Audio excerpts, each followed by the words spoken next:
আসসালামু আলাইকুম। এখন শুনবেন সংবাদ শিরোনাম। দাহ্য পদার্থের কারণে প্রায় ২৭ ঘন্টা লাগলো বিমানবন্দরের আগুন নেভাতে। ধীরে ধীরে স্বাভাবিক হচ্ছে ফ্লাইট চলাচল, শত কোটি টাকা ক্ষতির শঙ্কা। শাপলা ছাড়া চাপিয়ে দেয়া প্রতীক মানবে না এনসিপি। ইসির নিরপেক্ষতা নিয়ে প্রশ্ন, জামাতের পিআর আন্দোলনকে প্রতারণা মনে করেন নাহিদ। বিএনপিকে অভ্যুত্থানের বিপরীতে দাঁড় করানোর অপচেষ্টা সফল হবে না মন্তব্য সালাউদ্দিনের। জুলাই সনদের আইনি ভিত্তি চেয়ে জামাত খেলাফতের নতুন কর্মসূচি। নোয়াখালীর নেওয়াজপুরে বিএনপি জামাত কর্মীদের মাঝে ব্যাপক সংঘর্ষ, অন্তত ৪০ জন আহত, সহিংসতার জন্য একে অন্যকে দোষারোপ। এমপি ও শিক্ষকদের সচিবালয় অভিমুখে ভুখা মিছিল, শহীদ মিনারে ফিরে গিয়ে ফের অবস্থান, ক্লাসে ফেরার আহ্বান উপদেষ্টার। আসসালামু আলাইকুম। এতক্ষণ দেখছিলেন সংবাদ শিরোনাম, এখন দেখবেন বিস্তারিত। শাহজালাল আন্তর্জাতিক বিমানবন্দরের কার্গো কমপ্লেক্সের আগুনে ১০০ কোটি টাকা ডলারের বেশি ক্ষয়ক্ষতির অনুমান করছে বিজিএমইএ। দুপুরে ঘটনাস্থল পরিদর্শন করে গণমাধ্যমে এই কথা জানিয়েছেন তৈরি পোশাক মালিকদের সংগঠনটির নেতারা। বলেছেন, বিমানবন্দরের নিরাপত্তার আরও দায়িত্বশীল হতে হবে সরকারকে। এদিকে কার্গো কমপ্লেক্সের আগুন নির্বাপনে বিলম্বের অভিযোগ আমলে নিয়ে সরকার কাজ করছে বলে জানিয়েছেন বাণিজ্য ও বিমান উপদেষ্টা শেখ বশিরউদ্দিন। বলেন, আগামী ৩ দিন সব নন শিডিউল ফ্লাইটের ভ্যাট ট্যাক্স মওকুফ করা হবে। দুপুর 2:15টায় লাগা আগুন জ্বলছে রাত ৯টা পর্যন্ত। বিমানবন্দরের নিজস্ব ফায়ার ব্রিগেড, ফায়ার সার্ভিস, সশস্ত্র বাহিনীর প্রায় ৮ ঘন্টা চেষ্টায় নিয়ন্ত্রণে আনা হয় আগুন। রোববার সকালেও বিমানবন্দরের আকাশে দেখা যায় কালো ধোঁয়া। তা ঘিরেই ছিল দিনভর ফায়ার সার্ভিস কর্মীদের ব্যস্ততা আর ছোটাছুটি। এদিন সিএন্ডএফ এজেন্ট ও আমদানিকারকরা জড়ো হন পুড়ে যাওয়া কার্গো কমপ্লেক্স এলাকায়। অগ্নিকাণ্ডকে পরিকল্পিত অভিযোগ করে দায়ীদের শাস্তি ও বিকল্প গুদাম চালুর দাবি জানায় ঢাকা কাস্টমস এজেন্টস অ্যাসোসিয়েশন। পরিকল্পিতভাবে দেশের শিল্প কারখানা, আমদানি রপ্তানি খাত এবং সামগ্রিক অর্থনৈতিক কর্মকাণ্ডকে ক্ষতিগ্রস্ত করে জাতীয় অর্থনৈতিক অচল করার একটি নীল নকশার অংশ এটা হইতে পারে। এমন আশঙ্কা বাংলাদেশের বাণিজ্য, নিরাপত্তা, অর্থনৈতিক স্থিতিশীলতার জন্য গভীর হুমকি সৃষ্টি করছে। দুপুরে ক্ষতিগ্রস্ত কার্গো টার্মিনাল পরিদর্শন করেন বিজিএমইএর প্রতিনিধিরা। সরকারকে আরও দায়িত্বশীল হওয়ার আহ্বান জানান তারা।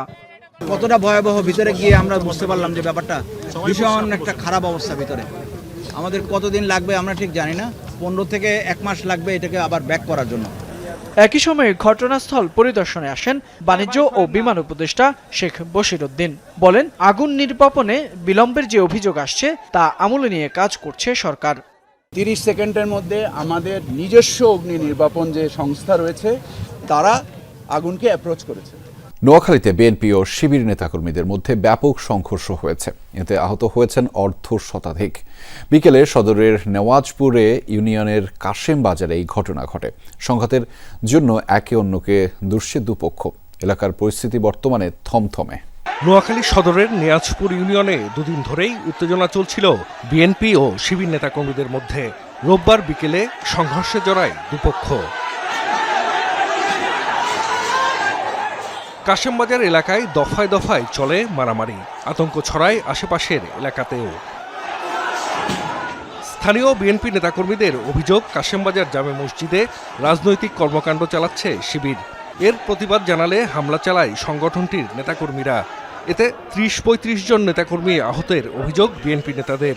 ঘটনার প্রতিবাদে রাতে বিক্ষোভ মিছিল ও সমাবেশ করে দলটির নেতাকর্মীরা।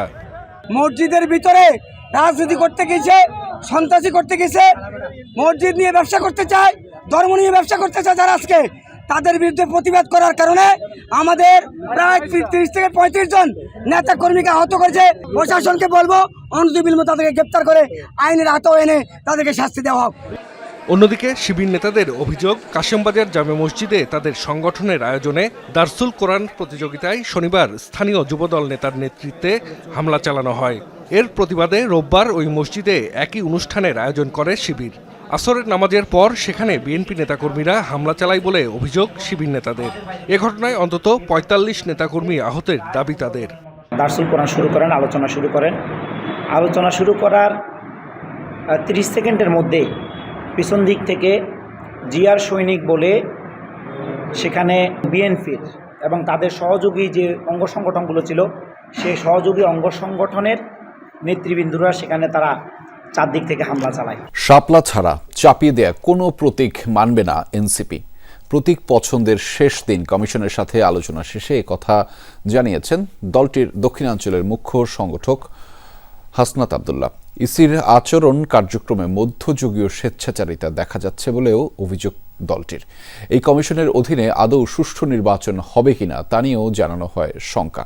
এদিকে নির্বাচন কমিশনার আনোয়ারুল ইসলাম বলেছেন, আইন ও বিধি অনুযায়ী প্রতীকের তালিকায় শাপলা না থাকায় তা এনসিপিকে দেয়া যাচ্ছে না। রাজনৈতিক দল হিসেবে এনসিপির নিবন্ধন পাওয়ার বিষয়টি চূড়ান্ত পর্যায়ে, কিন্তু এরই মধ্যে প্রতীক নিয়ে ইসির সাথে চলছে টানাপোড়েন। কয়েক দফায় দেয়া হয় চিঠি, হয়েছে বৈঠকও। সুরাহা না হওয়ায় রোববার প্রতীক বাছাইয়ের শেষ দিন সকালে আবারও কমিশনে আসে এনসিপির 4 সদস্যের প্রতিনিধি দল। বৈঠক করেন ইসি সচিবের সাথে। বৈঠক শেষে দলটির দক্ষিণাঞ্চলের মুখ্য সংগঠকের অভিযোগ, প্রতীক নির্ধারণের ক্ষেত্রে স্বেচ্ছাচারিতা করছে কমিশন। বলেন, কোনোভাবেই শাপলা ছাড়া অন্য কোনো প্রতীক নেবে না তারা। আমাদের রাজনৈতিক কর্মকাণ্ডের মধ্য দিয়েই এই শাপলাকে আমরা অবশ্যই অর্জন করব। দলটির নেতাদের দাবি, দুটি দল ও প্রতিষ্ঠান মিলে ইসিকে 4 ভাগ করে যার যার সুবিধা মতো নিয়ন্ত্রণ করছে।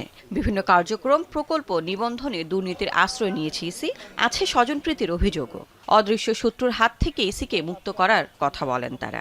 নির্বাচন কমিশনের রিমোট কন্ট্রোল এটা আগারগাঁওয়ে নাই, এটা অন্য কোনো জায়গা থেকে পরিচালিত হয়।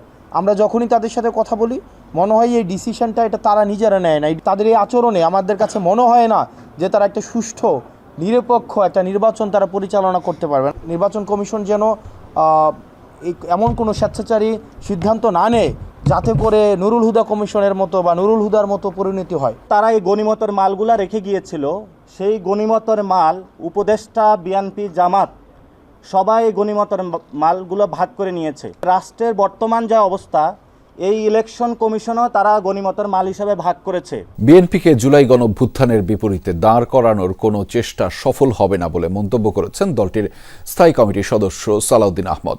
বলেছেন, জুলাই সনদের স্বাক্ষর অনুষ্ঠান ঘিরে বিশৃঙ্খলার সঙ্গে সত্যিকারের জুলাই যোদ্ধারা জড়িত থাকতে পারে না।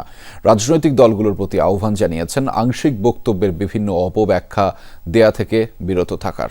জুলাই সনদ স্বাক্ষর অনুষ্ঠানকে ঘিরে শুক্রবার সংসদ ভবন এলাকায় পুলিশের সঙ্গে সংঘর্ষে জড়ায় শতাধিক জুলাই যোদ্ধা পরিচয়দানকারী।